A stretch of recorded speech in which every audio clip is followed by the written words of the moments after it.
রাস্তার পাশে অসহায় অবস্থায় পড়ে থাকা পরিচয়হীন এক বৃদ্ধকে নিয়ে নাগরিক টেলিভিশনে সংবাদ প্রকাশের পর সেই বৃদ্ধের স্বজনদের খুঁজে পাওয়া গেছে।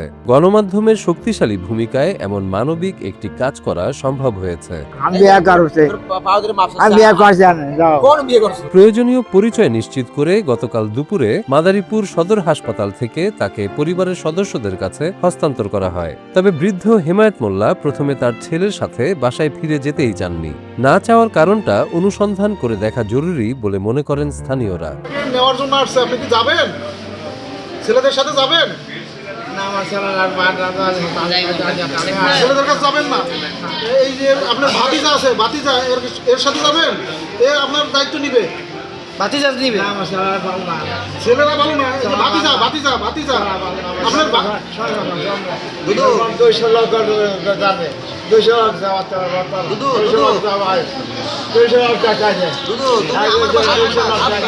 তুমি আমার বাসায় থাকবে, আমার বাসায় থাকবে।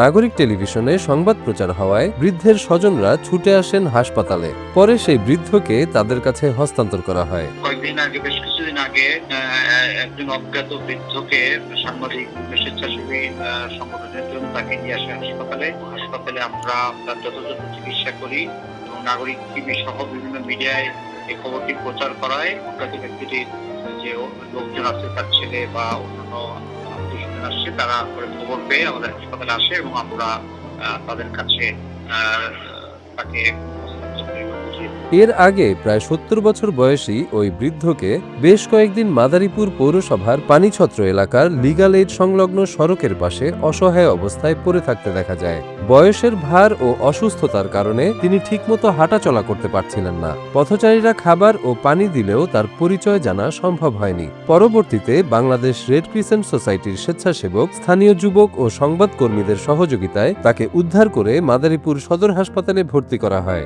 এরপর গণমাধ্যমে তার অসহায়ত্বের সংবাদ প্রকাশিত হলে বিষয়টি সামাজিক যোগাযোগ মাধ্যমে ব্যাপক আলোড়ন সৃষ্টি করে।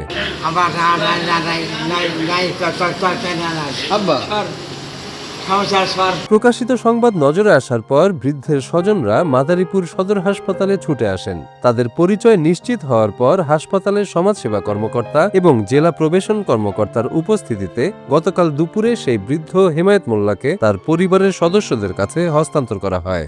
খবরের মাধ্যমে আমরা জানতে পেরেছিলাম যে একজন বৃদ্ধা, যার বয়স প্রায় 65 বছর ঊর্ধ্বে, তিনি অসহায় হয়ে পড়েছিলেন এবং এখানে কয়েকজন সমাজকর্মী ছিলেন, যেমন হচ্ছে সাইদ, তারপর আমাদের রিজভি ভাই, ওনাদের সহযোগিতায় সদর হাসপাতাল মাদারীপুর ভর্তি করা হয়। এই বৃদ্ধ ভদ্রলোক রাস্তায় পড়েছিল, সেখান থেকে কতিপয় ওনাকে তুলে এনে হাসপাতালে ভর্তি করা হয় এবং পরবর্তীতে আমরাও নিউজটা জানার পরে এখানে এসে ওনার প্রপার ট্রিটমেন্টের ব্যবস্থা করা হয়েছে। বৃদ্ধের স্বজনরা জানান, হেমায়েত মোল্লার বাড়ি খুলনা জেলার সোনাডাঙ্গা উপজেলার বানরগাতি আলামিনকান্দি এলাকায়। তার ছেলে তারেক হোসেন মোল্লা, বড় ছেলে ফারুক মোল্লা এবং নাতি মনিরুল ইসলাম হাসপাতালে এসে তাকে বাড়িতে নিয়ে যান। বৃদ্ধ প্রথমে তার পরিবারের সাথে যেতে অনিচ্ছুক ছিলেন। পরে সমাজসেবা কর্মকর্তার আশ্বাসে তিনি তার পরিবারের সাথে বাড়ি ফিরে যান। তাকে পুলিশে দিয়ে দেবো,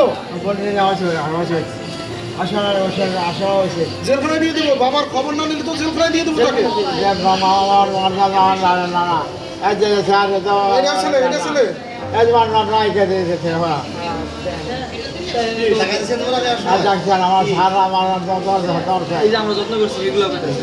স্থানীয়দের মতে দায়িত্বশীল সাংবাদিকতা শুধু তথ্য প্রকাশেই সীমাবদ্ধ নয়, অনেক সময় তা মানুষের জীবনেও ইতিবাচক পরিবর্তন এনে দেয়। পরিচয়হীন অবস্থায় পড়ে থাকা এক বৃদ্ধের পরিবারের কাছে ফিরে যাওয়ার ঘটনাটি তারই একটি উজ্জ্বল উদাহরণ।